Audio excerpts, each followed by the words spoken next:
This is Working Group A, and Working Group A, we're going to talk about vulnerable groups and how some of the challenges that those groups face in terms of accessing education, and also some of the ways in which we can work towards making sure that that right is realized.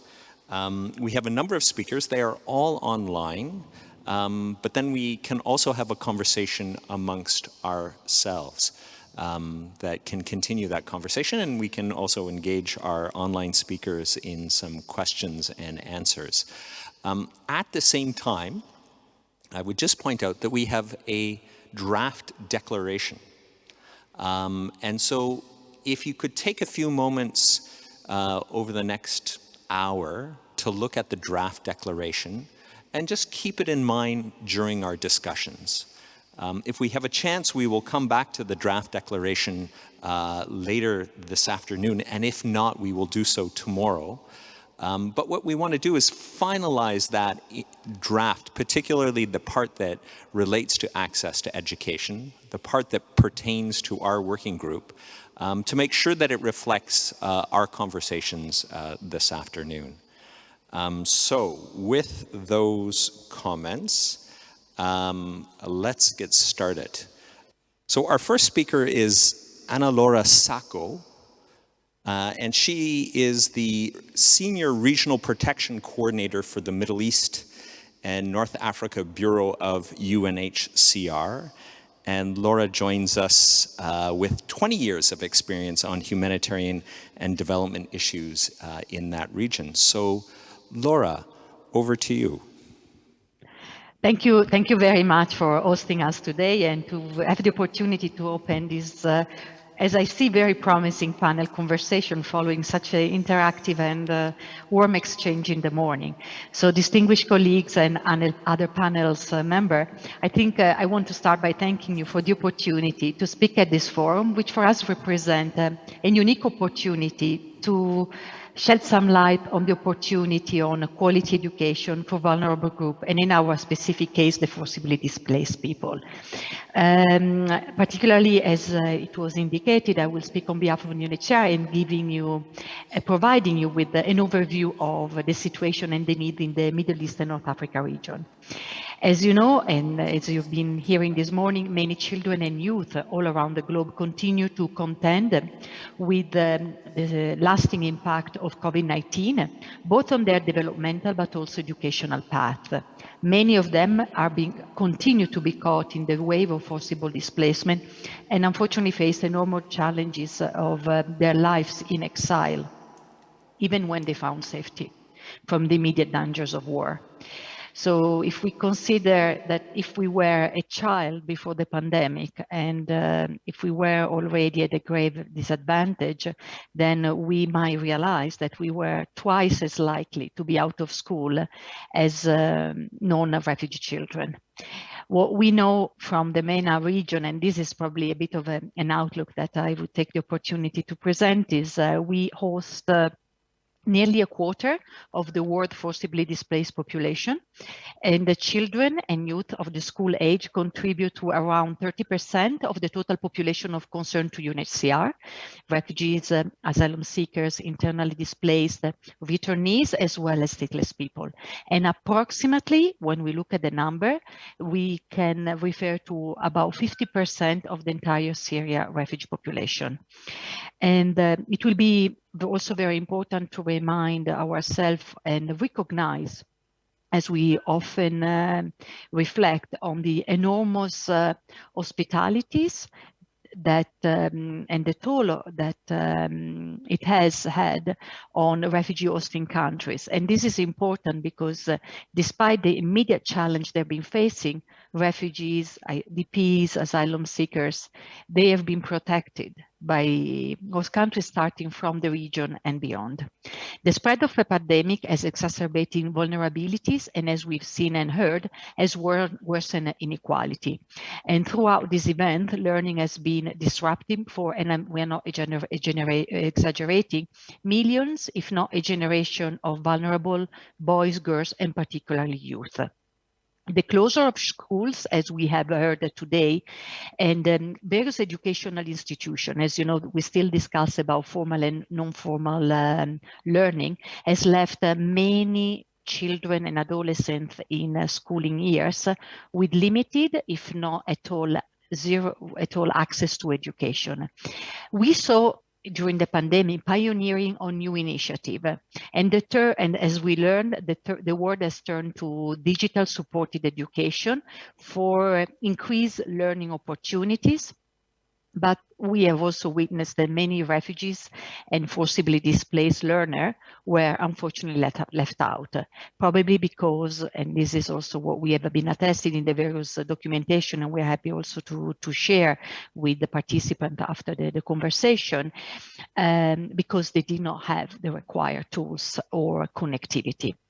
So therefore, the impact of learning of the learning loss of over 2.2 million school-age refugee children of different nationalities, and the score of children from internally displaced and stateless population within MENA could be potentially devastating. And this is where the opportunity that you are giving us today is very important to raise attention, to mobilize the understanding, and to talk to issues that often are not there. So in terms of knowledge gap building, facilitate a literacy on the problem, but also to equip us to better define programs to that effect. We talk about girls, children with disability, and children with family with extreme vulnerability as among those that will continue to find difficulties in resuming their education, and where we need to maintain attention as they will require additional support to compensate with the challenging of the experience they've been facing in terms of long-term disruption as well as economic challenges. So when we look at education, we perceive it's important not just to look at the kids, but also looking at the family and the community, because particularly in the region, this is where it is important to create a safer environment for access to learning and also ongoing opportunity. And when we zoom in into the groups and learning opportunity, we notice that the risk remain higher, especially for accessing and continuing secondary age schooling, particularly for both girls and boys. And they remain, and why is that important to be discussing in this panel today, they remain particularly vulnerable to negative coping mechanism. And among them, we have noticed increase in terms of child labor, child trafficking, and child marriage. But what is education? Education in the region remains an important and powerful protection and solution opportunity, and is for that reason, as we heard this morning through the eminent panelists, that UNHCR and other partners are supporting access to education for all forcibly displaced, as well as the most vulnerable segment of the host communities. Our vision really tries to capture the opportunity to ensure the inclusion of refugee children and youth in what we call it equitable quality education, by contributing also to the resilience and prepare children for, let's say, contributors, active role in cohesive societies. And this, as we've been discussing on some resources, is also some of the information that participants to today's panel can reflect by looking also at the UNHCR refugee education strategies that is building until the platform that reflect the SDG 4 commitment, that some provision also captured in the Vienna Declaration as well, but also that looks forward engagement to 2030, where we also evaluate our response. In terms of activities, this morning we heard some specific priority action. It's important to bear in mind the opportunity to access a quality education through advocacy, particularly for inclusion in the national system, ensuring access to school in the immediate, school readiness program, particularly when we look in the context of forcible displacement within the first immediate time of the displacement, or when people had found immediate safety. And this includes, and it was reflected this morning, the opportunity to create not just the student access, but also the availability of a different teaching workforce and the teaching environment. So in the various capacities as we see that realize. And in that respect, also to affirm some of the provision of the Vienna Declaration is where we, regardless of the hat and the opportunity we are reflecting today, we're working together to ensure that we are not only extending access to primary and secondary education opportunity, but we continue to look at the attention of programs can that support that. Particularly, we have experience and share with many partners on cash grant opportunities so that parents do not have to take the children out of school to help with the economy of the family, capacity building for the teachers, ensuring the conversion and the accreditation of the curricula, securing safe learning space and learning opportunity, while we also look at the recreational aspect of educational learning. And this is where, when we look at the various programs in terms of collecting learning, is an area where we would like to enhance more, particularly for the youth, and how they transition from learning into employability, which are areas where we see with the very wide youth population in MENA where we continue to look. This is also attested, if you allow me to reflect on another important document, an engagement partnership opportunity, is what we call it the 3RP, which is the Regional Refugee Resilience Plan in response in the region to the Syria crisis. And the opportunity that we had with the creation of the No Lost Generation Initiative, which is the amplifying voice of the needs of children, adolescents, and youth, Syrian refugees, and the Syrian forcibly displaced, particularly also the IDPs, that require attention. And why was that? Is because the segment of, when we look at the profile of the Syrian refugees, the segment of children, adolescents, and youth really represent the widest part of the population that we are not just there to assist, to serve, but to work with. And this is the important participatory element of education, where we hear what are the needs. We don't just provide response, but we help ourselves in contributing to more qualitative learning opportunities. And here is again, and this is why we are really enthusiastic to be here today, where we value the power of partnership in the area of education that for us cannot be overemphasized. We have seen how the Global Compact on refugees, as it was presented this morning, not only reflect important existing international law and standard, but also reflect on the opportunities to enhance quality, inclusivity in national system. And why is that? Is to facilitate access by refugees and host community children, equally as we discussed this morning, with gender and age-sensitive approaches in primary, secondary, and tertiary education levels.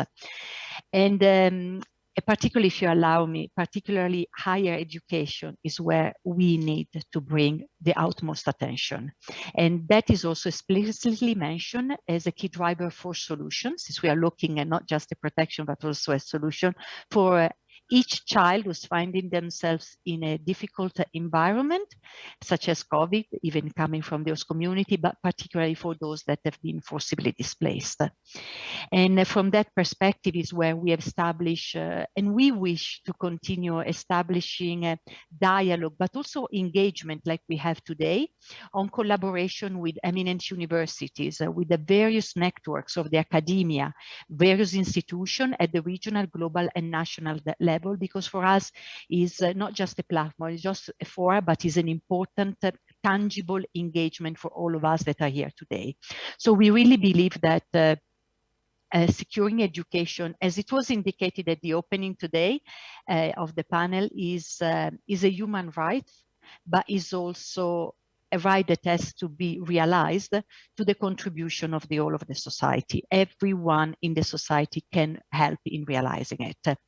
So collectively, as we have seen in support of the goals and the principle of the Vienna Declaration, we can count on tangible opportunities and priorities, and here what we are here to hear today, to ensure that as we deliver assistance to the most vulnerable as humanitarian worker, or support the education of the very institution with different digital curriculum as the academia, or as we are helping here,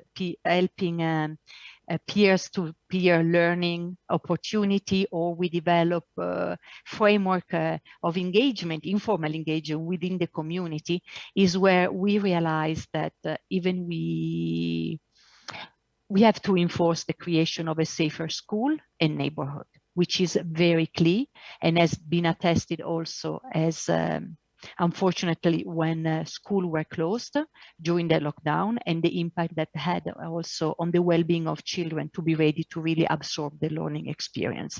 And this is where we emphasize on the fact that if each one of us today has a key role to play, and not just in the immediate response, but mobilize effort, especially where we see that there are paucity of services in addressing mental health and psychosocial well-being of children that have been victims of violence. And this is where we think that those elements can contribute to the safe learning environment.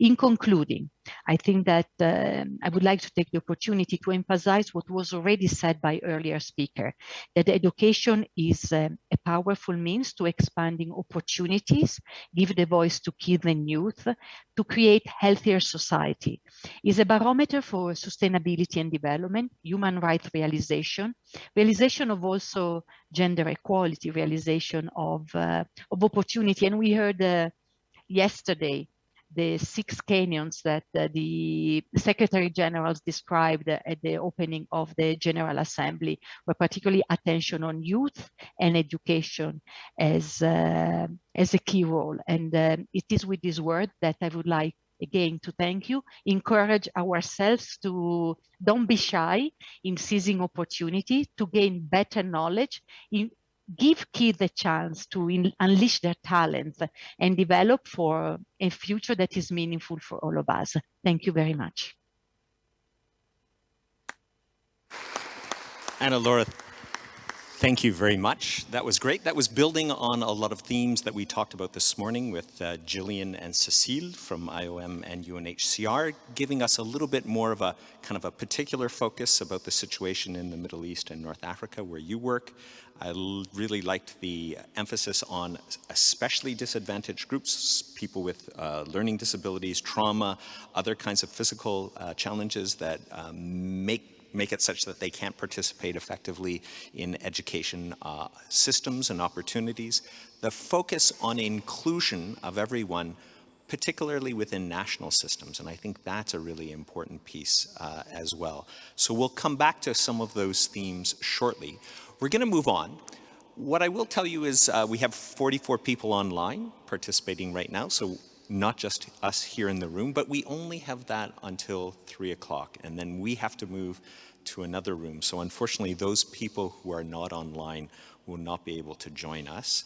But if you remain online, you can participate in Working Group B that is going to be in this room. But for our speakers, unfortunately, we won't have you any longer online.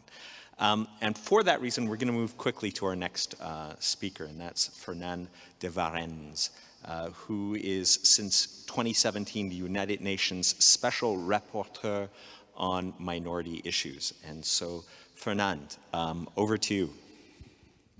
Merci, Monsieur Eaton, Monsieur Gawami, bonjour tout le monde, guten Tag.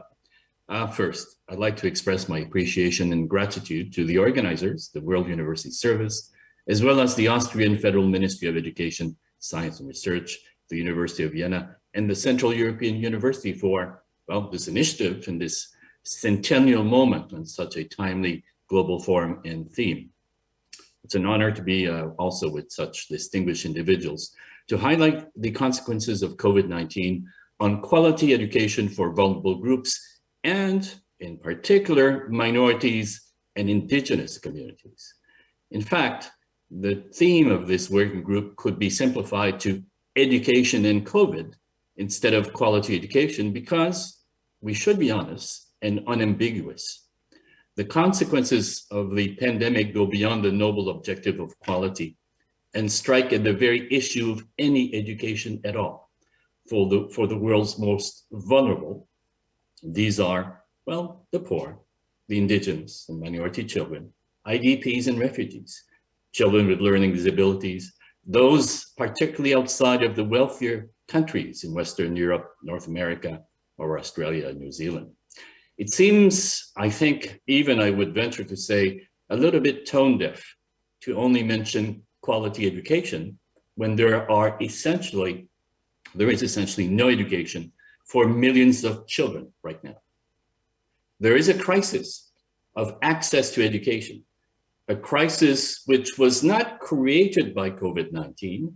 It existed even before 2020, but which, like many other areas, has been greatly exacerbated by this virus.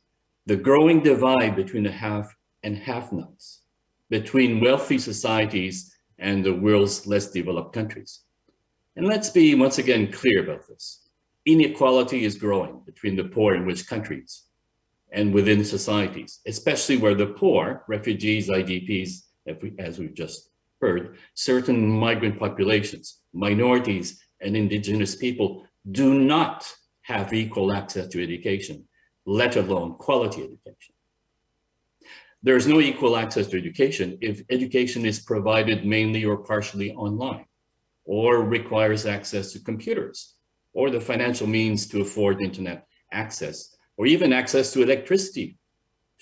All of these should not be taken for granted in many parts of the world, or less privileged sections of even Western societies. If we think about it more closely, even sanitary measures for the return to school during this pandemic, which is still far from over, may create new obstacles to accessing education for the poor, minorities, and indigenous people who may not be able to afford buying masks, hand sanitizer, or may not even have access to clean running water. We have to acknowledge that these disparities do exist, and they have consequences in terms of even being able to access education, let alone quality education. Disparities in nutrition, health, and stimulation, and services to support school children, particularly younger children from minority and indigenous background, are again disproportionately affected since they are especially the most vulnerable. Even our efforts to help is somehow, perhaps sometimes misaligned. Awareness campaigns for parents and minority and indigenous communities, for example, to encourage them to attend schools and or to take measures to protect themselves in this period of crisis, may also be, well, actually inefficient or inadequate if they are only made in the official language or language of the dominant segment of society, and thus fail to be culturally adapted or appropriate, and fail in being responsive to parts of the reasons for the particular vulnerability of some of these groups. And let me emphasize once again that remote learning can have seriously negative impact on minority and indigenous children when it is not provided in their language. There's an obstacle here. There's a barrier that needs to be addressed. And unfortunately, the language dimension in quality education is an issue which needs to be identified more clearly, for example, in the draft Vienna Declaration, and I'll be sending written suggestions in that sense. There has been significant, and I would even say overwhelming evidence from UNESCO and the World Bank and other studies, which show the close relationship between education in a child's own language and the successful learning outcomes. Now, this is an addition which is absolutely essential for the Vienna Declaration in order to address one of the significant approaches to seek to attain the UN Sustainable Development Goal number 4 towards inclusive and equitable quality education and promote lifelong learning opportunities for all, not just the privileged, not just those who come from the dominant cultural or linguistic background. Minority children around the world are much more likely to receive little or no formal education. the data, the evidence is clear. According to the World Bank, 50% of the world's out-of-school children live in communities where the language of the schooling is rarely, is ever used at home. These are usually minority and indigenous children who have different languages. And it underscores one of the biggest challenges to achieving education for all, a legacy of non-productive practices that lead to low levels of learning and high levels of dropout and repetition. And indeed, it could be a violation of the prohibition of discrimination in international law not to take into account the linguistic and cultural dimensions of education for minority and indigenous children. But what the pandemic is, however, still amplifying is that many of the poor, minority or indigenous children are less likely to attend school, only attend classes periodically, or simply drop out in the face of new barriers, unless there are initiatives, measures that acknowledge the specific conditions that can lead to even further learning deficits which will continue to be exacerbated for these groups unless we understand and acknowledge their particular barriers and vulnerability. To put it in another way, minorities and indigenous children often face structural barriers in every corner of the world, leaving them more vulnerable to the impacts of this pandemic in education. The pandemic is making, to put it even simpler terms, is making our unequal world even more unequal right now. I don't think it's an exaggeration to say that this pandemic is leading to an inequality catastrophe in education. And it also has a gender dimension. COVID-19 poses an even higher risk to girls' education and well-being, as girls are more likely to drop out of school and are also more vulnerable, as we heard earlier, to violence, and they may face, for example, child marriage and adolescent fertility. And among these, minority and indigenous girls are again most likely to suffer disproportionately, to be affected disproportionately for reasons that I won't have time to elaborate on today. So maybe the pandemic is an opportunity to do better, since what COVID-19 has done is put a spotlight to the absence of access to quality education for the poorest, most marginalized and vulnerable groups in societies. Minorities such as Dalits in some parts of Asia, indigenous groups in many parts of the Americas, Roma in Europe, and so on. So let me also be absolutely clear that just as the global coronavirus pandemic has worsened ongoing equality and equity gaps between wealthy and poor countries, pushing millions of people into extreme poverty and leading to hundreds of millions of children not having and continuing to be excluded from real access to education. This is especially going to be continuing in many parts of Asia, Africa, and poorer countries because of the vaccine gap. As many of you know, most COVID vaccines, more than 80%, I think, have been administered in a relatively small number of high and upper middle income countries. But in low income countries, less than 1% of doses of these vaccines have been given, according to a recent Gates Foundation report. So in Africa, just over, I think, 3% of people have been fully vaccinated. And the expected rollout of booster shots in wealthier countries indicate the disparity in unequal vaccine distribution will grow. And what does this mean? Well, this means that unless there's a COVID-19 Marshall Plan, that we are condemning hundreds of millions of children in Africa, Asia, and other parts of the world to possibly years, not months, but years of no or little meaningful access to education, let alone equality. Fernand, could you come to a conclusion for us? We have limited time. So unless this, thank you for reminding me. And unless this inequality in vaccination between wealthier states in most countries of the world is recognized and addressed, we are heading for a situation of lost generations once again. There needs to be a much more equitable system to ensure opportunities for all, which especially acknowledges the particular vulnerability of groups such as the poor, but also specifically refugees, minorities, and indigenous people. Meine Damen und Herren, Dankeschön. Thank you very much. Thank you very much. So we had kind of good global progress in many respects on education for many people, but for many people we did not. And those were minorities in particular and other vulnerable groups. This has been exacerbated by the COVID pandemic. We are now at a point where we could lose generations of learning and opportunities for these people.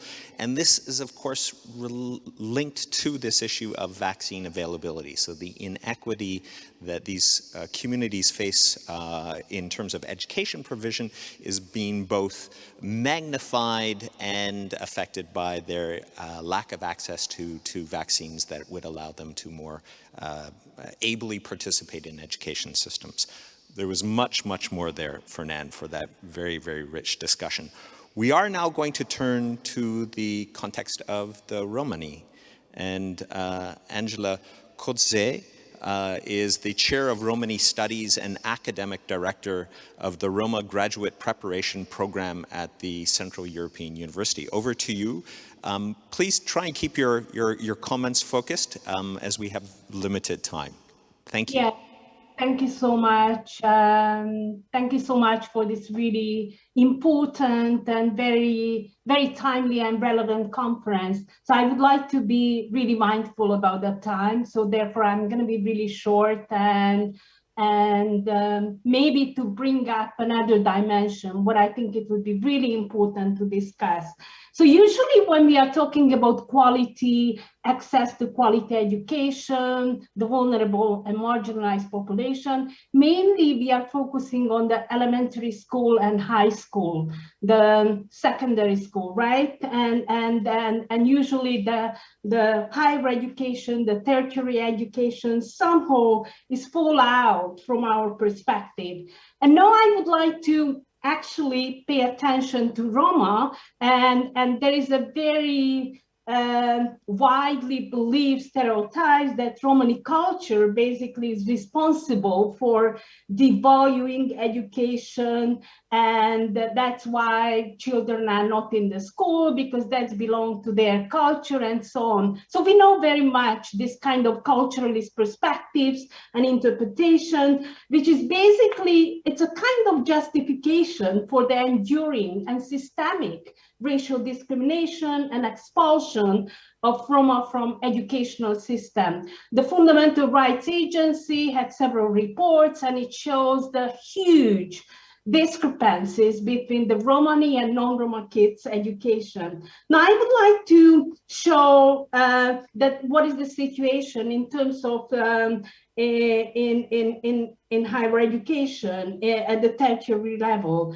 The fact that only one in every 100 Romani youth compared to 1 in every 2.5 non-Roma European youth in the European Union enters higher education is a really troubling marker of structural racism across the continent. So Romani students at all levels of education fall behind their non-Roma peers in rates of educational enrollment, attendance, and attainment. And I think we know it from several reports and statistics. And these kind of discrepancies are the product of both overt and covert forms of exclusions, cumulatively generated by structural and historical inequity, as it was referred by my colleagues, and also due to the pervasive economic and political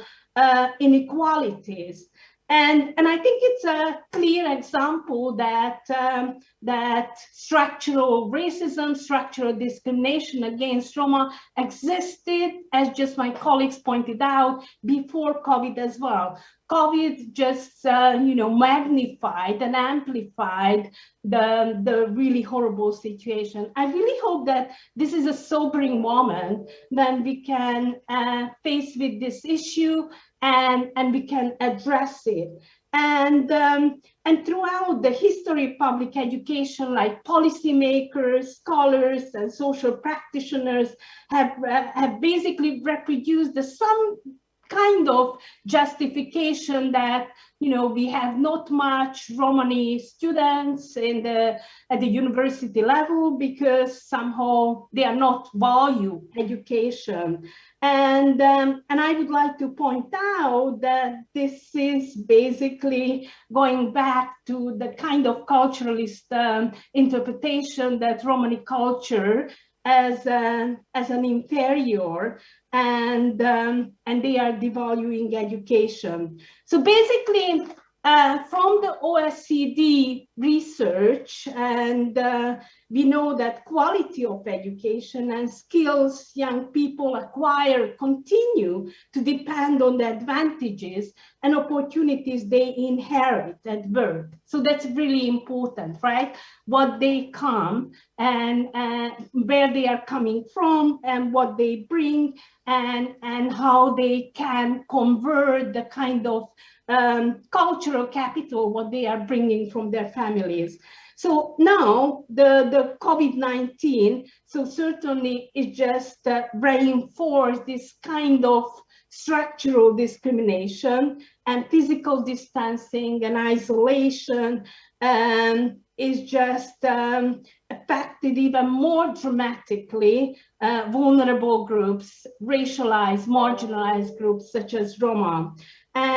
Particularly in terms of early childhood development, health, and both physical and mental and educational achievement as well. And also my colleagues has pointed out that certainly online education and remote setup is require flexibility of both staff and students, and some kind of specific resources to support education at distance, right? Laptop, PC, Wi-Fi, language assistant, television, electricity supply, proper housing conditions. So if children are not having this kind of and conducive environment where they can learn, they're going to be totally fall behind the curriculum. And Romani families, certainly they are facing additional challenges. And there is a massive job layout, unsecure or lack of basic income, lower what they are having, lower ability to afford healthy diets, which is particularly worrying for children's physical and brain development, as we know from various studies, limited food supplies, poor access to medical coverage and health access to clean drinking water, to hygiene products and electricity, and so on. So the lack of these basic facilities additionally worsens the health status of Roma, both parents and children, and increase their vulnerability to the pandemic. So basically it's very much similar, which was already mentioned regarding to other racialized and marginalized population. Now, going back to higher education and university, what university can do, right? So we studied for decades the situation of marginalized, vulnerable group situation, right? How can we create an inclusive structure for marginalized, racialized, and vulnerable population? And I think CU can offer some kind of lesson on that, what we've been created, and we really played a significant role in transformation of the Romani studies. And also we set up Romani preparatory programs which help for Romani students to enter to higher education, to get their BA and master studies.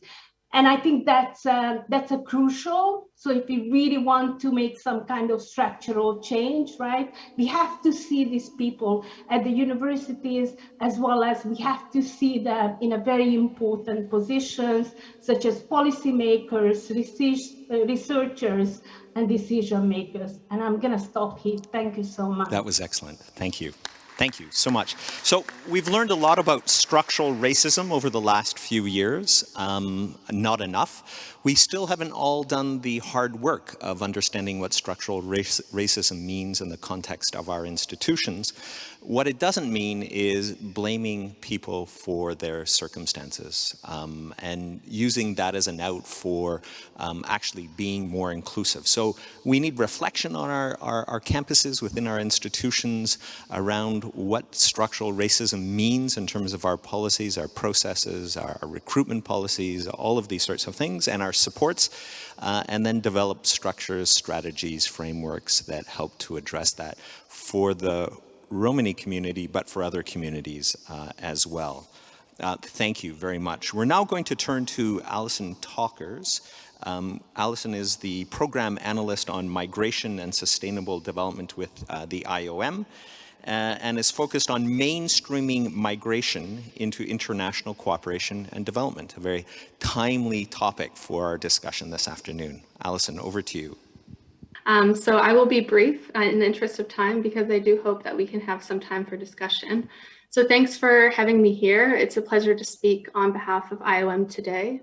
And as many of the speakers and the panelists have alluded to, quality education is indeed at the heart of the Sustainable Development Goals, which, as we know, are our joint blueprint for a better future. But it still remains a challenge in practice to ensure inclusive and equitable quality education and promote lifelong learning to millions around the world. Two questions that I think are important to reflect upon as we're in this working group are, one, what are the bottlenecks and barriers that make it difficult to achieve this?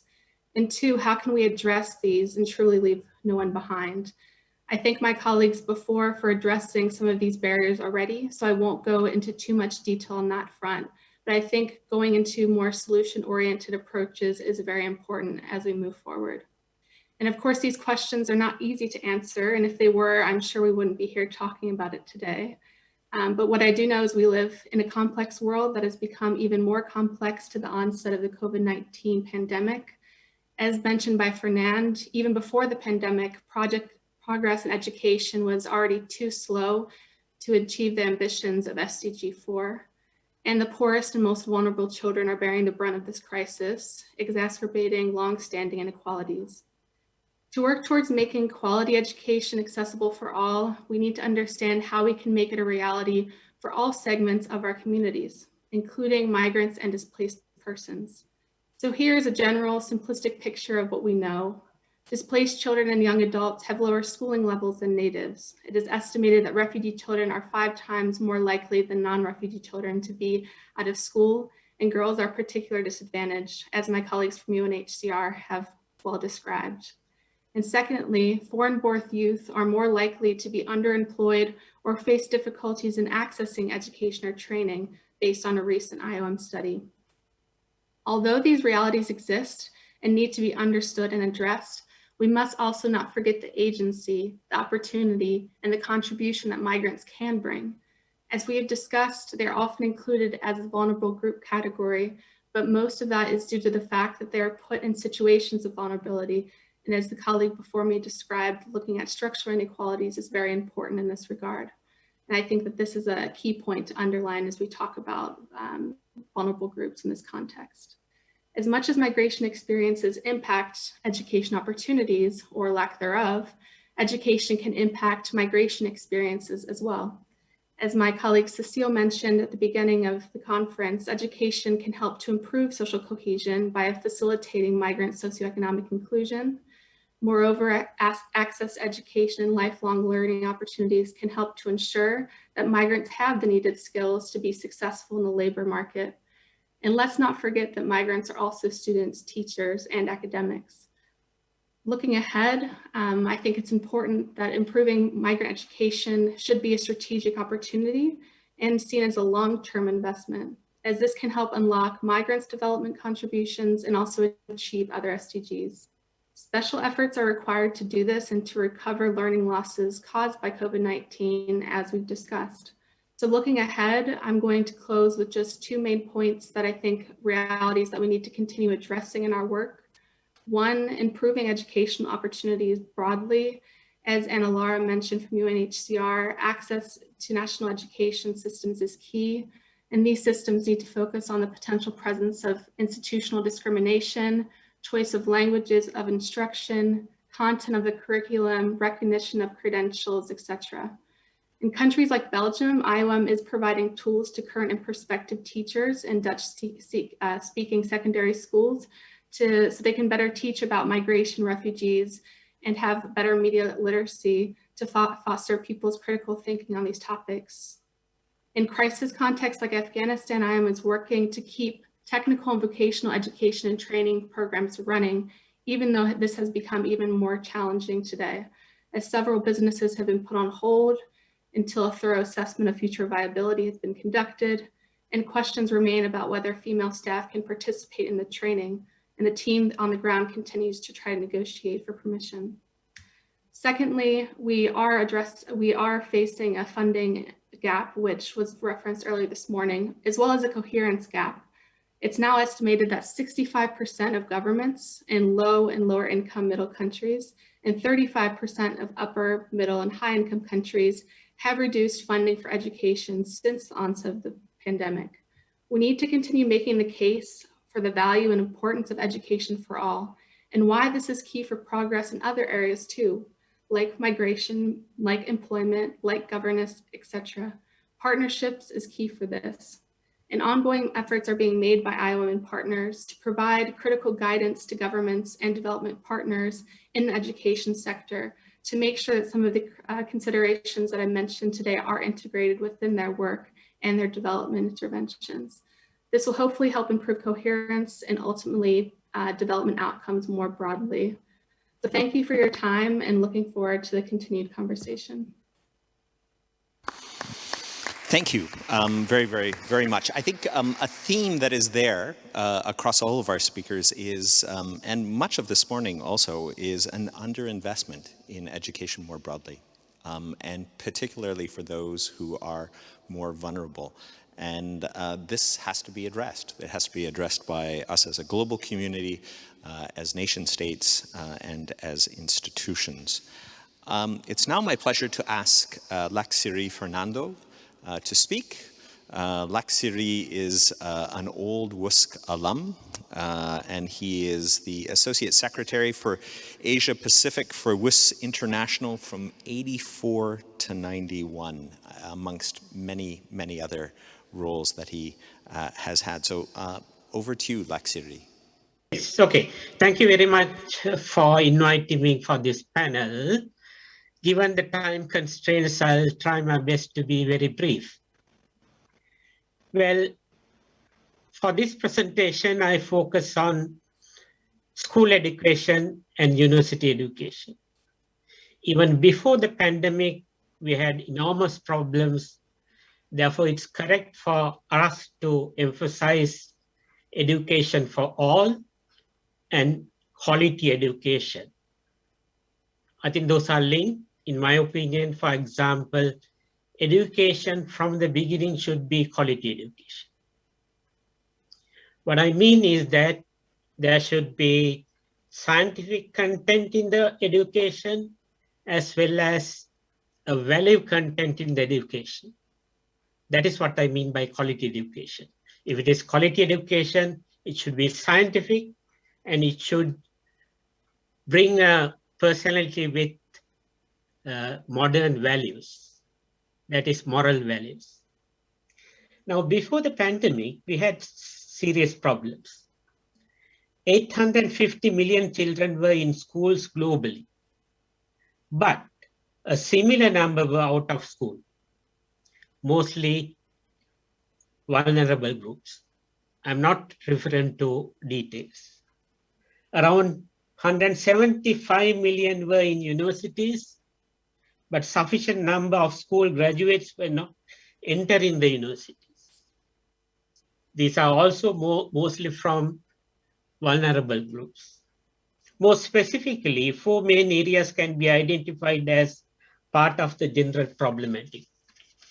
I would say inequality in education between rich and poor countries, between rich and poor families, between urban and rural areas, and also new inequality can be named as rich online and poor online, or lack of online. Therefore, that is one. Lack of opportunities are also there. Here we mean by the supply side. Governments were not spending enough money for education. At least maybe 12% of the GDP should be spent on education. But in conflict-ridden countries and also other countries, most of the GDP is spent on arms and defense. I think that's the problem. Most regrettable is discrimination in education. Discrimination can come from ethnic, racial, religious, indigenous, refugee, class, or gender basis. Discrimination creates vulnerability. Most widespread discrimination is based on gender. Women are discriminated either on religious interpretations or cultural basis. All these interpretations are given by men. These are difficult to unravel because political reasons. Men are dominate politics. Quality education is for equality. It should entail both scientific aspects as well as value aspects. The question of quality also can be a vicious cycle.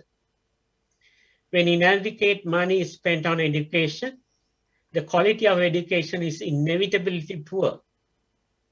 When teachers are recruited from the same system, their inputs into the learning processes are also poor. This is what I mean by a vicious cycle. Now, let me underline very briefly some of the problematics of the pandemic. One of the most disastrous impact is the closure of schools and universities.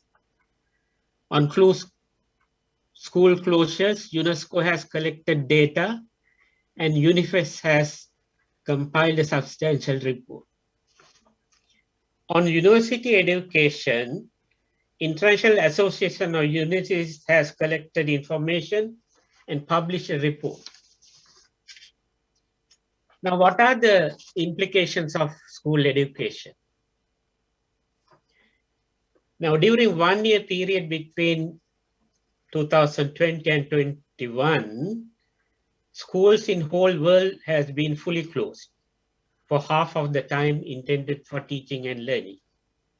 Countries in South America were the most affected, and then South Asia, then Eastern and Southern Africa. Worldwide, 214 million students have lost 3/4 of the school hours in 23 countries. Among these students, 160 million had missed all classroom hours. What are the key findings of university closures? In the case of Africa, closures reported were high as 75%. The main concern was on the impact of student enrollment in the new academic year. In terms of research, 80% of higher education institutions have been directly impacted.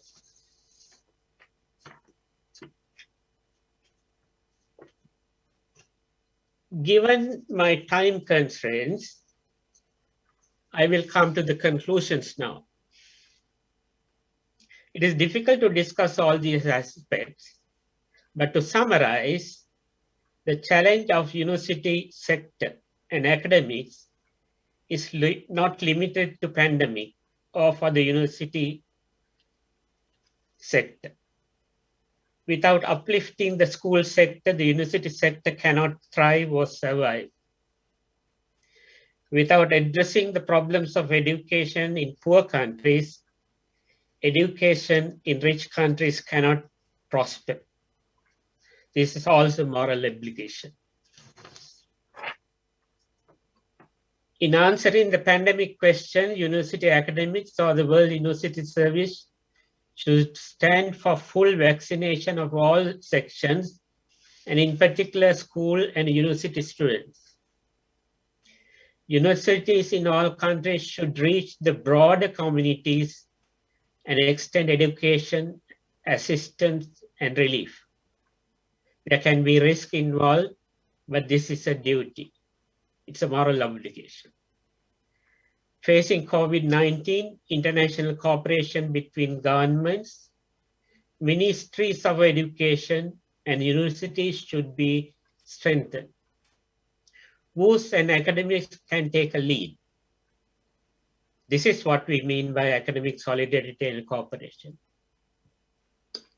In all these activities, vulnerable groups of the poor, women, rural, minorities, and refugees should be given priority.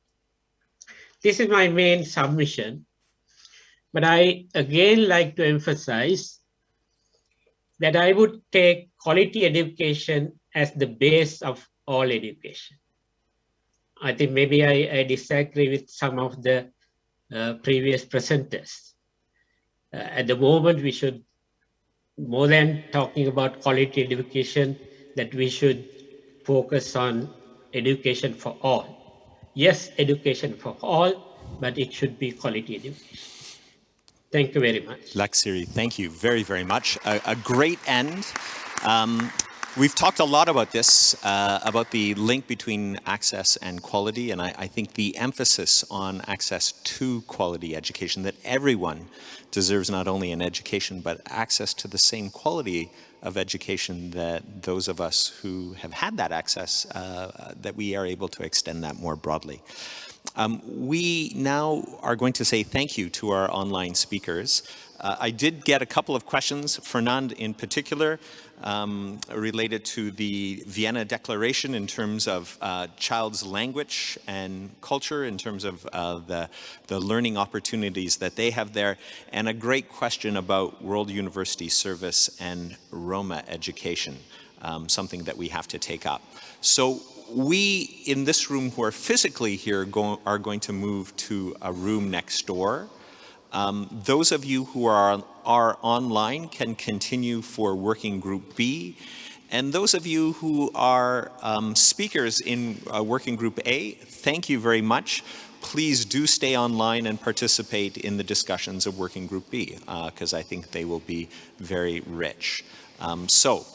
Working Group A, let's move over next door. Thank you. Welcome back to Working Group B, in which we continue with our debate, making this space available for our online speakers, as we can only allow the online speakers to be with us in this session, in this room. We are happy to call upon you. As I just said, you caught us in the middle of a very important and engaged debate, and there is still a number of people still on the speakers list, which we hope to continue either in this session or tomorrow, and also with 3 more interventions certainly tomorrow. But for technical reasons, this should be the space that is given over to the online sessions that we have here. So I ask for your understanding also for this organizational matter, and to make use of the time, I would perhaps immediately call upon David Croisier from Eurydice, European Commission, who joins us online. David, the floor is yours. 10 minutes intervention, please. Thanks very much, Chair, and good afternoon, everybody. Actually, I'm very intrigued now about what I missed in the first part of your discussion. But in any case, I found the meeting this morning produced some really interesting statements and interesting issues that were raised. And I think, we've covered a lot of the challenges that we face, and very well. So I'm going to make most of this short 10-minute intervention focus more on what could be some of the ways to address challenges. But I want to start by illustrating maybe the political challenge, at least in Europe, by talking about what happened last year in the run-up to the Rome Ministerial Conference. So, and as you know, last November, the Rome Ministerial Conference, which was unfortunately not in Rome for most of us, but like this for me online, but it was a very important event because, amongst other things, the 48 countries all renewed their commitment to protect and promote fundamental values. And they also adopted a statement on academic freedom, which I think is a very important statement, which will help us in the future as a basis for promoting a shared understanding and a shared monitoring of the reality of academic freedom in the future. However, that's good news, but if leading up to Rome, in the months leading up, if you remember well, and we all do, the situation in Belarus, one of the member countries of the European Higher Education Area, was particularly serious in the aftermath of the presidential elections. And we saw a reality where university leaders were replaced, students and staff were put in prison or expelled, as civic protest was stamped upon with rather ruthless action. In other words, you couldn't imagine a more clear-cut violation of the values that were being outlined in the communique and which countries were about to commit to promoting and protecting. So in the political preparation of this conference, there was a lot of discussion about how to react to the situation in Belarus, how to deal with it. The discussion was not so much about whether there should be a kind of fundamental European higher education area, but rather it was focused upon a text which was proposed by the co-chairs at the time, which were UK and Germany. I just want to read you a few lines of the text for this. What we are witnessing in Belarus is the grave violation of human rights and shared fundamental freedoms and values. As co-chairing ministers of higher education in the European higher education area, we will make these evident violations of our fundamental values public until they end. Students who suffer from these violations may ask for stipends to finish their studies somewhere else in the EHEA. We offer our support to the academic community and authorities of Belarus to assist them in reaching our shared values. Now, I think you'll agree with me that this statement is clear and very coherent with the values of the EHEA, and it's supportive to the academic community, to students as well, to students and staff, and it's even offering assistance to the public authorities. So you might think that ministers who are going to be happy to pledge their commitment to promoting and protecting fundamental values, they would regard adding their signature to this text as basically a no-brainer. But in reality, apart from UK and Germany as the proposers of the text, 24 more of the 48 countries signed the statement, along with 6 of the consultative members in the European higher education area. So this means that almost half of the countries decided not to sign it.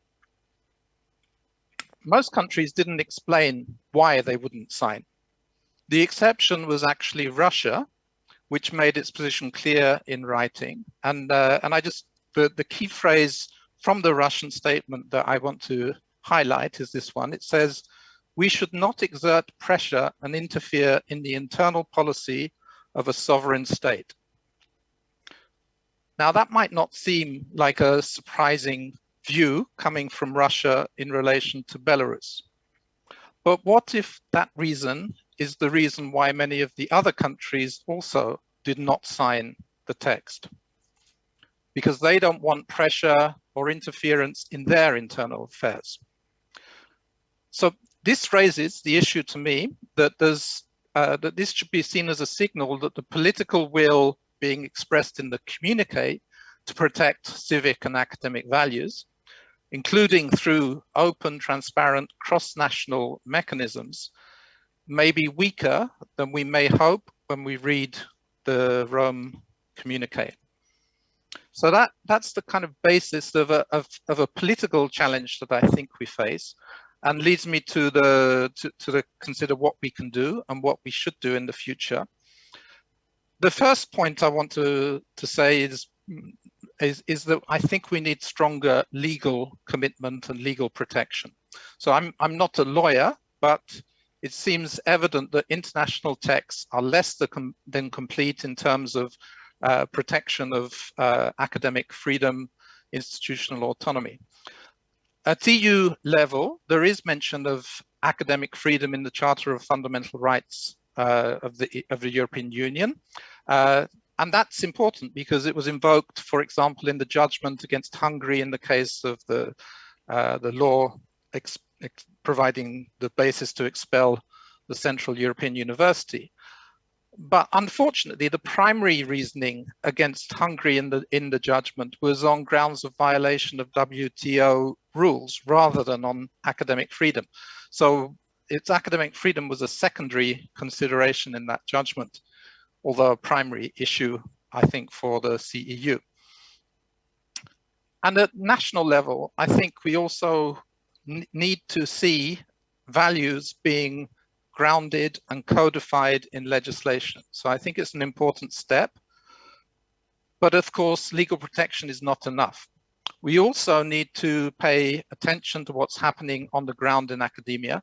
I think it's a great step forward that we have the Academic Freedom Index to help with that task. It's also important to underline the excellent work that Scholars at Risk, other organizations, the Magna Carta Observatory, and the new Academic Freedom Observatory are doing and will do in the future.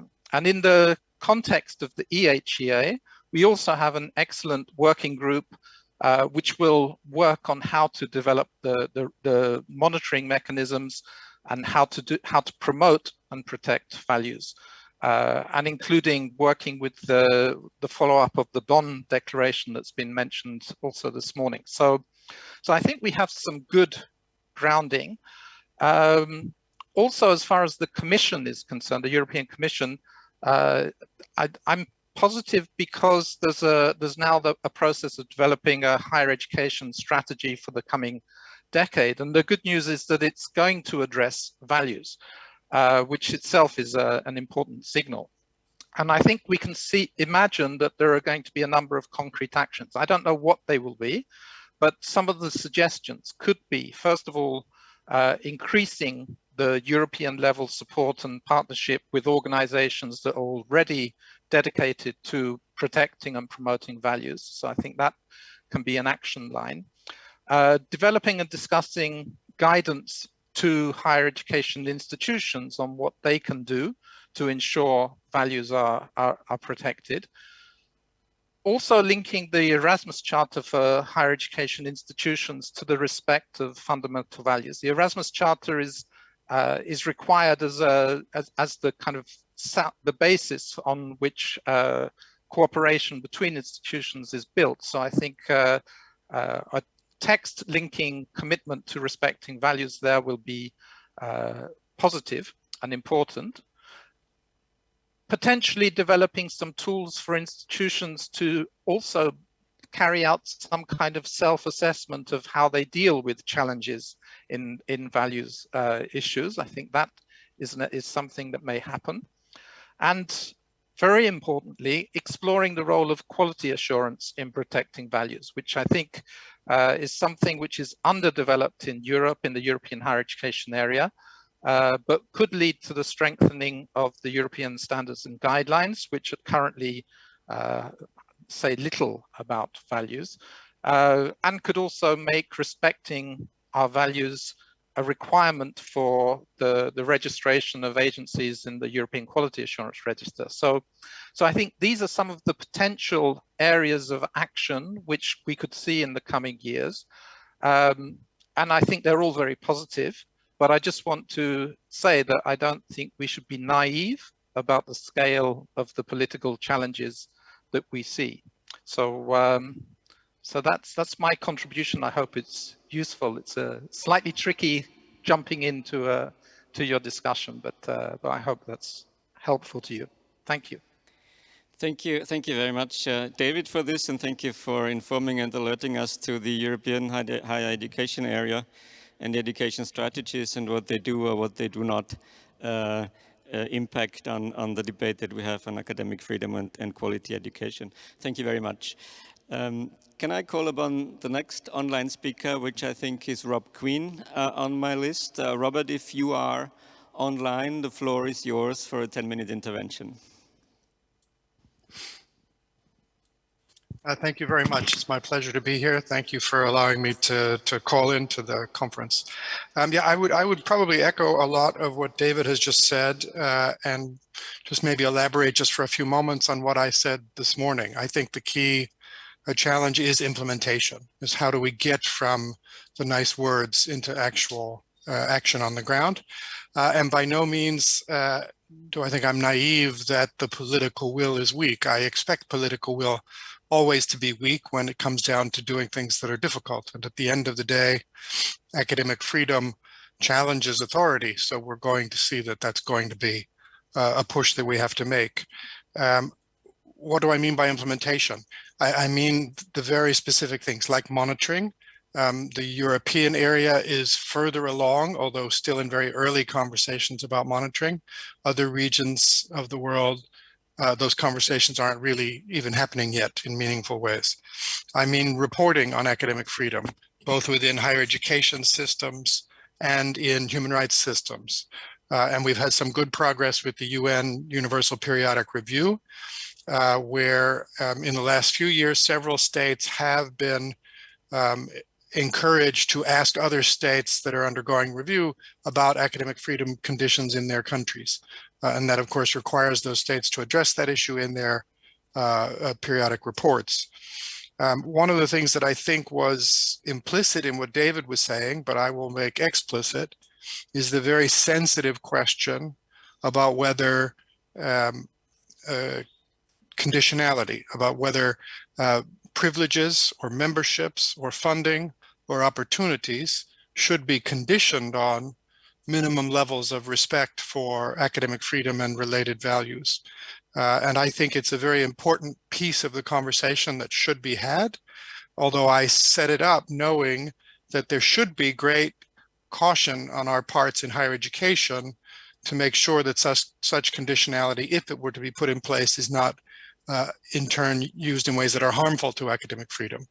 So generally speaking, in higher education, we are a community that believes in crossing borders and the free exchange of ideas and the ability of individuals to pass freely so that they can share their ideas and do their research and do their engagement with the public. And so I do think we need to be very careful. At the same time, when you look at some very egregious situations, and already in this conference, Belarus and Turkey and Hungary have come up repeatedly, where state action is very, very clearly contrary to the statement of principles or values that the very same states have alleged to have pledged themselves to, both internationally and in their domestic laws. I think exploring those conditional dimensions, whether from the carrot side, the positive side, or the stick side, I do frankly think it's time for us to do that. I think it's also important that we focus on the well-behaving states, or the generally well-behaving states, to encourage them to do more to demonstrate public support for academic freedom, both in their international relations, bilaterally and multilaterally, and also domestically. And I think there was in the draft document talk of the funding models for higher education. And I do think those are important, but I think there are other ways states can also demonstrate their commitment. I also agree in the draft document, there's talk of non-state threats to academic freedom, and I agree with that, but I would caution that we should keep that in context. And I hope that in any final document, the truth is that globally speaking, the largest volume and the greatest severity of threats still come from state action or state inaction. Certainly there are commercial threats and other forms of non-state threats that we are familiar with in our work at Scholars at Risk, and I support those being addressed appropriately, but I would not draw those out of context. Similarly, the sort of business model threats of academic freedom, the commercial threats, as well as the intellectual property and information technology threats and surveillance threats are all very real, and I support our exploring those. But at least within our mandate at Scholars at Risk, our core focus is on direct violent threats that have the largest chilling effect. And those are, largely speaking, still within the state frame. So to conclude, I'm really focused in our work, we're really focused on how can we help to translate the principles into action. And I support Liviu's list from this morning, that means how do we do it in the legal framework, in the human rights framework, in the regulatory framework, the political, the humane, and the intellectual. So I agree, all of those are the right fields in which we need to make progress. But I think there is a lot of opportunity if we can focus ourselves on what are the outcomes we're trying to have, what are the systems we're trying to put in place, and how do we remove some of the ambiguities that come from the intellectual discussion about academic freedom. So for our part at Scholars at Risk, we're eager to partner with everyone on these developments, both in Europe and in other regions. And I look forward to the rest of the conversation. Thank you very much, Robert, for your intervention and for your thought. Thank you also for, again, bringing back and laying out the threat typology that you have described in terms of threats to academic freedom, shrinking space, a topic that we also had in the first part of the workshop, and we'll come back to that. I would like to take the third online intervention and then move to a debate on these issues and following up on issues that we have discussed earlier. Jannika Spannagel is the third intervention that we have in this workshop online from the Global Public Policy Institute. Jannika, if you're there, the floor is yours. Yeah, thank you very much. I'm now sharing my screen. I hope everybody can see it. It's a pleasure for me to be here and present the work I've been doing together with Katrin Kinzelbach, who unfortunately can't be here today, but she sends her greetings to everyone, and she will be joining the working group discussion tomorrow. I was asked to give an introduction to the Academic Freedom Index data set that we developed together, and also to kind of take stock of what the data tells us about the state of academic freedom in the world. So first of all, the Academic Freedom Index is the result of a close cooperation, not just between Katrin and myself, but between researchers at 4 different institutions, including 2 universities, the Global Public Policy Institute, and also Scholars at Risk. We had a pleasure of working very closely with Robert Quinn, who just spoke. So what is the Academic Freedom Index? It's a global time series data set that tells us about the academic freedom levels in countries around the world. And here in this map, you can see academic freedom levels in 2020, and we have 175 countries and territories in the data set so far. Here in the map, we have categorized countries into 5 status groups, A to E, which kind of show roughly where a country scores on the index. Now, from this data, we learned, for example, that 80% of the world population today lives in countries that limit academic freedom. The index itself is composed of 5 different indicators, which capture different aspects of academic freedom. So that is the freedom to research and teach, the freedom of academic exchange and dissemination, the institutional autonomy of higher education institutions, campus integrity, and the freedom of academic and cultural expression. Now, campus integrity, in case you're wondering, that means the absence of surveillance and security infringements on campus, which also includes online platforms, which obviously during the pandemic has become even more important. Now, how do we get to these scores? The data set relies on a methodology that our partner VDEM, which stands for Varieties of Democracy, has developed and refined over many years. The VDEM Institute, which is part of the University of Gothenburg, hosts a very large social science data set on democracy and autocratization, which is extensively used by researchers and also by organizations like the World Bank. And the Academic Freedom Index and its indicators are a part of that data set. VDIM's data is based on assessments by country experts, and not just one expert per country, but there were altogether almost 2,000 country experts around the world who have so far contributed to the Academic Freedom Index. And on average, we can say that assessments by 10 independent experts form the basis for each data point of the index. So, you know, there's quite a large network behind all of this effort. So how does the data come together? The individual experts assess how a country scores on each of these indicators on a predefined scale. And then in the next step, it is very important that the resulting country scores are not just the mean value between these different experts. Instead, VDIM uses quite a sophisticated statistical model to aggregate these individual scores into indicators, and then eventually to aggregate these 5 indicators into the index. And the reason why they use a statistical model to do this is because we know that experts can be biased. Some experts also indicate, you know, that they have a lower confidence for certain ratings because maybe they're not exactly an expert on that particular topic or on a particular time period. But also because we know that if you asked several people on rating something on a scale, they simply approach scales differently. And so you need to account for all of that when you bring individual assessments together, because otherwise you end up with very messy data that can be quite meaningless.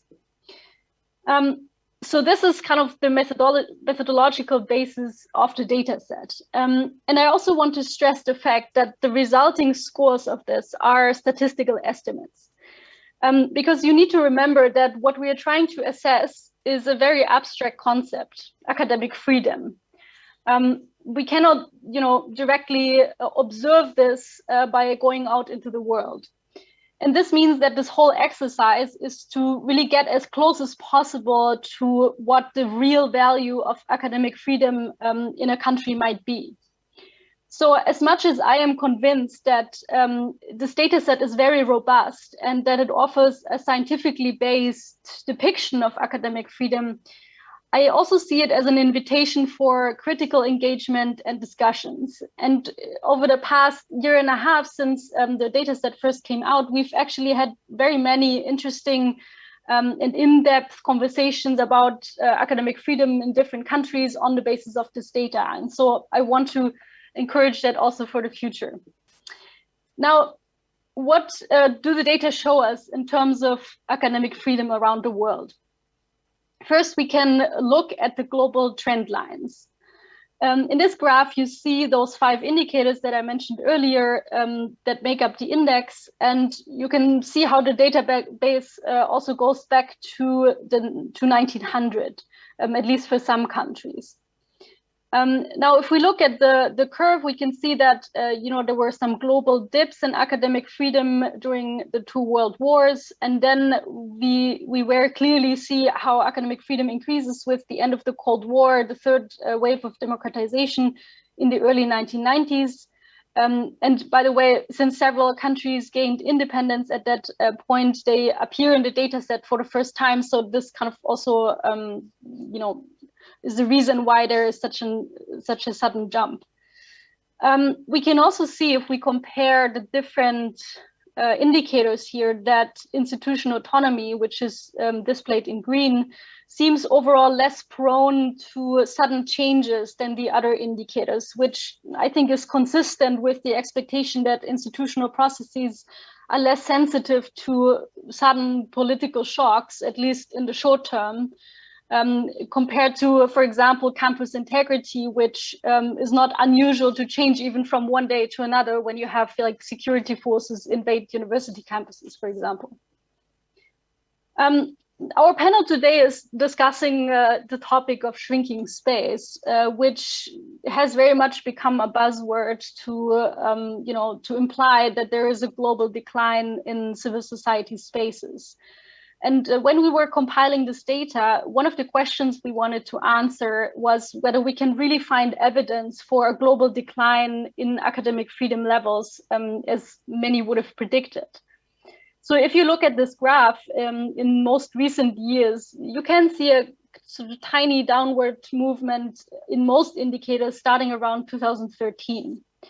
However, this changes really very much within the statistical error of this data. So in other words, no, there's no conclusive evidence of a global decline. And in addition, we are still clearly in the phase of this historical high of academic freedom, which we tend to forget when just discussing the situation today. But instead, I want to highlight the fact that if we look at pretty much any time period, for example, here we can see the past 5 years, there are always individual countries where academic freedom is declining and countries where it is improving. So that means a global downward trend usually means that in the same year, there are a few more countries where it is declining than there are countries where it is improving. And I'm saying all of this not because I don't think that this is of great concern. I think it is. And especially if we look at those countries with recent declines, we often see very serious deteriorations. And that's something that we absolutely need to talk about. But I just want to make a case for not forgetting the positive stories that are still occurring every day, and also the hard work of those people who are fighting for it. So in terms of the draft declaration, I would therefore caution against sort of a blanket wording of global decline of academic freedom, because I think that really muddies the picture. Now, because I think it is, because of all of these things, I think it's much more illuminating to actually look at individual countries and at the different indicators and how they evolved over time in individual countries. So here I have 2 examples of countries with recent declines and 2 with recent improvements. So we can take the example of Belarus that David Crozier also reminded us of earlier. And there we see a sudden drop in campus integrity, which is the blue line in 2020, which is consistent with the violent repression of the protest movements, which affected many university campuses. And the example of Tunisia, on the other hand, is kind of a typical example of academic freedom improvements alongside political democratization processes.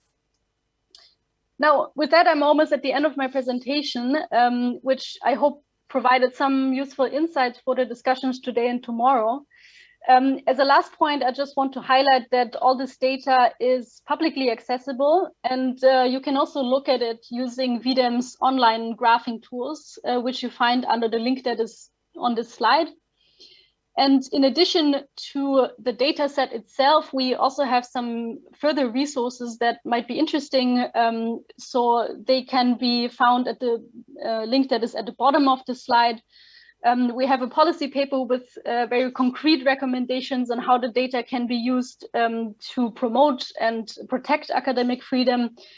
There's also a methodological paper, but also we have an open access book called Researching Academic Freedom that includes several qualitative country case studies on academic freedom and guidelines on how to write such studies. Because even though I've talked a lot about the quantitative data so far, we do acknowledge that, of course, this kind of always only scratches the surface. And it's very important to also really drill down deeper and look into country context and how the situation evolves in detail.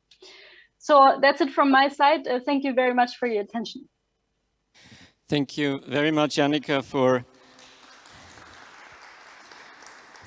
your presentation and for introducing us all to the Academic Freedom Index with its trend and its mapping. I think it's, as you said yourself, also an important exercise because it signals that there's a scientific response to a problem as is expected from a scientific community. And now it's of course up to us to engage with this Academic Freedom Index. Thank you for the 3 presentations. I would again like to invite for a round of interventions and discussions to allow participants of the working group to interact.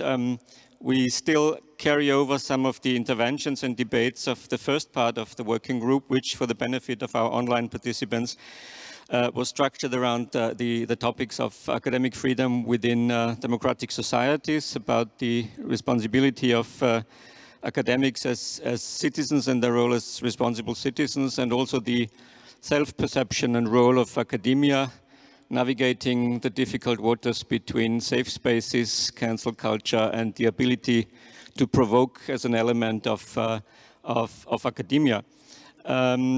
So let's carry over the debate. Let's call for new interventions, and also I assume there might be interventions in the chat, which we also should take into account now that we are online. So the floor is open again for a discussion if there is things left over from the last session, questions to our three online speakers, and then we will also call in some chat contributions potentially. Who would wish to intervene? Yes, hi. My name is Martina Darmanin. I'm from the European Students' Union. My intervention is to provoke further the thought on why we need to support regulation and the protection of academic freedom. And I'd like to first share my experience and the experience of VSU on Belarus. Because for many years we have seen the government time and time again repressing civil society, especially independent members of the education community. It's honestly like a slap in the face every time we see an article from there.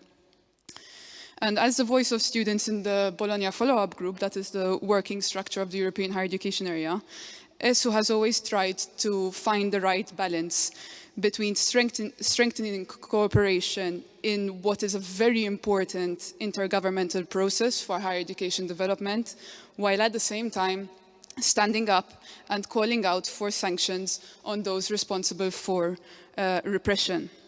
And together with the Belarusian Students Association, many of them are either in exile at the moment or facing criminal charges or prison sentences. We have been opposing the project proposal of the World Bank that is giving a very large sum of money into the hands of the ministry. And we are also supporting the sanctions of higher education leaders responsible for the repressions of students and academics. So in a certain way, we do see that some parts of cancel culture are important, but has it been enough? And have we truly achieved justice in Belarus? Not really. But how do we learn from this situation? And how can we ensure that the same situation doesn't happen in more countries? I see that it's really important that we prevent the accumulation of power. Powerful people in government who are able to spread disinformation, spread hate speech, and target people who address that so openly. And legal provisions can do that. Legal provisions can also ensure that we protect open debate and critical thinking through resources and curriculum that has all stakeholders at the table. Furthermore, it's important that all of this is based on evidence and trial and error mechanisms. And this is what the BFUG is doing by developing monitoring frameworks that can identify not only the good practices, but also the challenges and limitations in measuring academic freedom so that we may continue learning in this regard. Thank you. Thank you. Is there anyone else in the room first, and then perhaps also the chats?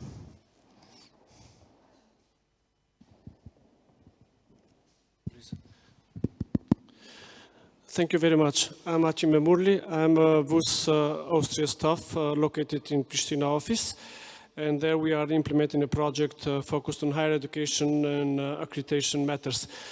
I want to touch a comment as well on the issue of academic freedom, and as well as like balancing with the policy and how policies should be made.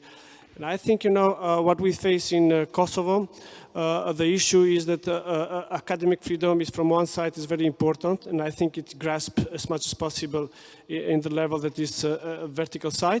But from the other side, also the policies, ministers and the government, they need to make policies that, you know, request more from the rectors and those that are heading the institutions to be more accountable, to show more performance, to show more evidence, to show more results. And I think certainly from the discussion what we saw today, there is a need for certain balance that is not mathematical. Definitely, it is something that, you know, should be adjusted to the context, but more thinking is needed from that side. And I maybe from the speakers will be very important to hear, like, you know, what is their experience from their project intervention or from the context that they are working. Something that could be taken from the other cases and also advocated at the local level. Thank you. Thank you. Yeah, many thanks to Martina Derman for stressing that shrinking civic spaces and cancel culture is not only a problem of societal reactions, as I addressed in my speech, but also from state interventions. And we can detect in many illiberal democracies that canceling scientists and researchers that do not fit in the understanding of an authoritarian regime is one instrument to change this or to shrink the space.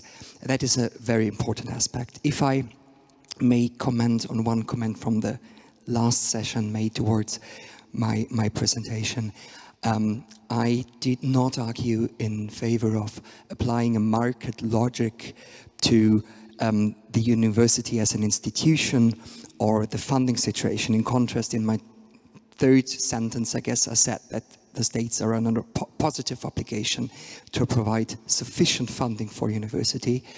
However, what I find convincing is the idea of a marketplace of ideas and a level playing field, because that for me means freedom, that for me means equality and anti-discrimination. It is not important where you're from, the color of your skin, your gender identity, sex, whatever. It's just the strength of your argument and the persuasive authority, so to say. That is what I understand of equality of competition, a chance for everybody. Yeah, and I guess we can agree that in particular we as elderly white men have to be more sensitive towards people that face discrimination, intersexual discrimination in particular. But what is necessary, to my understanding, is that we keep open dialogue and public debate, because we have a highly polarized society. We are all having our structural biases and our bubbles, but it is the university forehand who has to provide a place where we can exchange, share ideas, and even provoke each other in the interest of becoming a more equal, a more sensitive society. Thanks. Thank you. If our three online speakers wish to respond immediately, please feel free to do so if there are comments from your side while we are collecting questions from the chat. Luis Maria, are there questions in the chat that you want to read to us? Yes, there has been one specific question regarding the connection between academic freedom and quality assurance. So how do you see this connection? And I will see if there has been something else in the meanwhile. No, I think that was it so far. So about the connection between academic freedom and quality assurance. Anyone on quality assurance? David, please go ahead. Yeah, thanks very much. I feel I ought to respond because I raised the topic as well.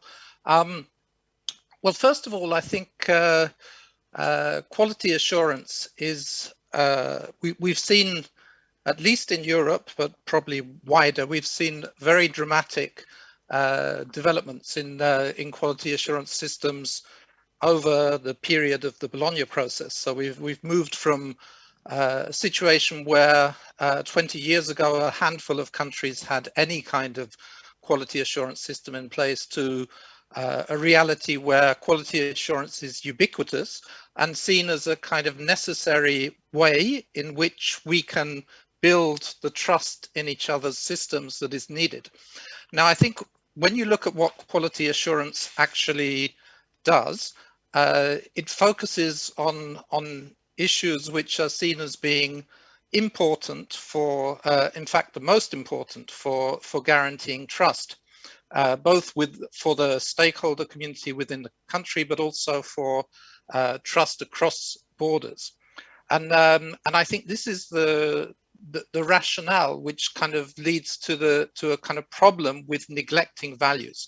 And as I say, in Europe, we've all, as well as seeing the development of quality assurance systems in a very positive way, we've also seen a kind of European model emerge over this period, which is kind of codified in the document of European standards and guidelines, which are, in a sense, not really strict standards and guidelines, but more a kind of guidelines of good practice and what is essential for quality assurance to be dealing with and considering. Now, the problem, I think, is one of neglect. It's just that there's been a kind of oversight to think about the role and the importance of values. The values have been assumed and taken for granted in the way the discussions around quality assurance have taken place in Europe. So I think for me, the issue is that if we consider values to be fundamental, if we consider values as the kind of preconditions upon which we can base cooperation and trust, then we can't take them for granted in quality assurance systems. We need to look and to support. But quality assurance isn't all about, let's say, a kind of verification of threshold kind of standards. It's about looking at what you can do to improve the operations of taking place in higher education institutions. So it's so quality assurance can be forward-looking, dynamic, and improvement-oriented. And in that sense, I think it should not be putting aside questions about values. It should be looking at how those values can be protected and promoted through the work of the academic space. So that's why I raised it as an issue that I think we need to reconsider, and we need to kind of think about what would be appropriate for, and it would help in the debate, I think, of the debate on how we move forward in promoting and protecting values across the whole of the European higher education area and beyond. Thanks. Wolfgang? Thank you. I just want to benefit from the fact that David is with us, and he opened his statement with the case of Belarus, which we are going to discuss more also tomorrow. Now, can you explain a bit the reaction or the possibilities of reaction of the European Union? Because I'm more familiar with what the European Parliament, the Human Rights Subcommittee and so on has been doing in this respect, but I did not really hear from the educational side, so to say. And as you just mentioned also the importance of bringing together values and education, quality assurance, what would that mean in such a context like Belarus, and how does that function in practice when we look at the practice of the European Union? Thank you. You would like me to address that, or somebody else is going to take it? David, I think the question was addressed to you, but of course okay. Others are invited to join. Yeah, thank you. Well, first of all, thanks, Wolfgang, for raising this interesting and important question. Now, I mean, I can start by saying what the position of the European Commission was in relation to the discussion on Belarus in the Bologna follow-up group and the statement that I talked about. And what I can tell you is, first of all, the Commission was very supportive of the statement which the UK and Germany developed. But the problem was that the Commission was unable to sign it because member states of the European Union were refusing to sign it. So, so the Commission position was that it would only be able to express its support officially for for the statement in the event that that was a unanimous position of the European Union member states in the situation. So so it's a little bit of a difficult reality for the Commission, which does not have a competence for education and higher education, to have strong policy positions unless those policy positions are also held by all the member states. So it's the approach of the Commission in general is one of how to support positive developments, both in the context of the European higher education area and in the context of the European Union. So so it's not kind of a leader, if you like, in debates like this, but it's looking at where it can add its weight to give strength and support to positive development. So I think that's the general approach. In the case of Belarus, it's a very tricky one in terms, and I mean not talking about just the statement for regarding to last year's events, but it's difficult in relation to the issue which Martina was raising in relation to the World Bank project. It's how much do you do something which with the objective of improving reality, but with the risk that you're putting greater strength into the hands of those who are abusing the power.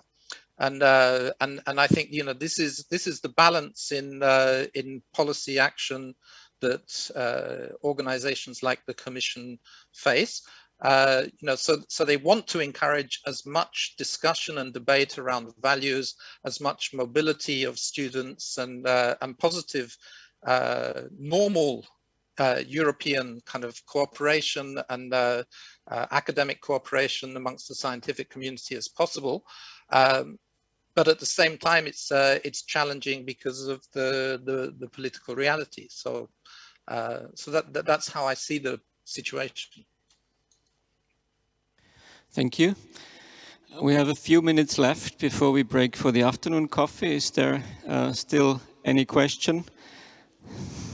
Yeah, if I may, many thanks to Janica Spanagel for providing some empirical information. I think it's very encouraging to see that there is no general decline in academic freedom.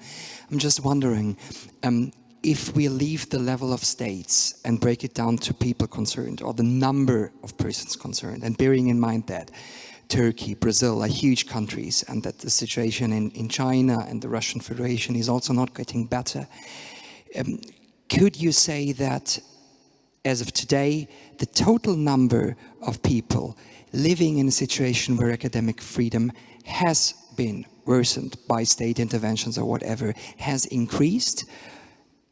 Is it possible to break it down to the level of persons concerned and potentially argue that today more people live in bad conditions when it comes to academic freedom? Yeah, I think the question was directed to me, but well, it's really very difficult to say because we don't have data that breaks down to the individual level that is really appropriate to compare systematically across countries. Actually, Scholars at Risk have been doing a great work at putting together, you know, incident-based data, which does report individual cases of scholars being arrested, detained, dismissed, and so on. But the problem with these kinds of figures is that if we look at them at an international level, they are not really representative for everything that is going on in the country. And that is because we simply cannot find all the incidents that are occurring across the world. And especially at different institutions in one country, it really always depends on how well your network is, how well the media coverage of certain issues is. And even then, it is really difficult to put together a data set that you know, is systematically comparable across countries. And so in that sense, it's really hard to say, and the same applies for the Academic Freedom Index. I mean, these are country level scores, as you mentioned, and so we can sort of project that onto the size of the population of that country, but that won't really tell us very much about how many people are really concerned at the universities on the ground, how much of that population, is even enrolled in higher education. But then at the same time, you can also make an argument that, of course, not only the people who are employed or enrolled in higher education are really affected, but it's the whole population. But I think, these arguments are really difficult to make on an empirical basis. And I think, it's more important to look at the issue more broadly and to kind of follow the situation and the changes that we see at country level, also at institution level, as much as we have data on that, and focus on these kinds of discussions, because otherwise the data won't really support the arguments. Could I add one? Robert? Sorry, could I just add, so I fully agree with Janneke that there isn't really clear empirical data to answer that specific question, but I'd just like to point out two sort of fact elements that we know. One is, clearly compared to when WUS was founded or 50 years ago, there are many, many more higher education institutions with many, many more people in positions to be trying to effectively exercise academic freedom than there were in the past. So we don't have data on what percentage of the ones now versus the percentage 100 years ago that we couldn't get. But we do know that the community theoretically trying to exercise academic freedom is much larger and also much better networked than ever before. So while we tend to looking at this from a very grim side, I would point out that I don't think there's ever been a better opportunity to promote academic freedom than there is today at this moment in time. Number two is I would point out, because the question was about the scale of the number of people who are experiencing infringements. And I would just want to point out that there's sort of an inverse in the continuum of threats that we deal with. The threats that involve violence, death, imprisonment, we'd spend a lot of time on that at Scholars at Risk, but in terms of sheer numbers of individuals, those are relatively small numbers compared to the entire population of intellectuals exercising academic freedom. So the much larger scale problem are things such as subtle intimidations that cause self-censorship, which can chill entire communities. Now, of course, those two ends are connected, because seeing someone go to prison may chill hundreds or thousands of people in that community.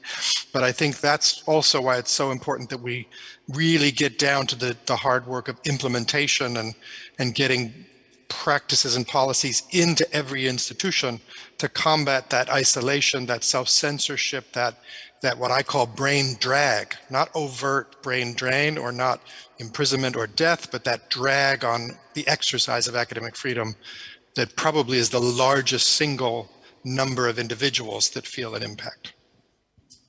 Thank you. We are approaching the end of the session. Louise, is there a very last final pressing question in the chat so that we don't miss out on our online participants? Well, it's not a pressing question, but just a brief wrap up so that you're also aware. Basically in the chat there's also a little bit of a parallel discussion around another topic, which is e-learning and as an issue for the future. So this is just to bring to the attention, so maybe there is some room to further discuss that tomorrow. So online teaching to ensure safety of both female and male students. So this was an issue which was addressed now on a couple of occasions. And also the question on how to support those countries that do not have the necessary infrastructure in place. So maybe these issues can be addressed in tomorrow's discussions. Thank you for informing us. We will make sure to take this on to tomorrow's session. And just a very final remark, we still have almost 40 participants online, which is great considering also the fact that we have participants from all time zones, including Australia. So colleagues from Australia have said good night already, like some minutes ago, but I think this is very good participation. Thank you. Wonderful. Thank you to all those. The workshop will continue tomorrow. We still have speakers confirmed in this workshop to make their interventions, and the discussions will be carried on tomorrow in this workshop. For now, let us break for the afternoon coffee. Thank you very much for all your interventions and contributions, and for a very exciting debate. We meet again here in half an hour for the afternoon panel on the history of WUS. Thank you.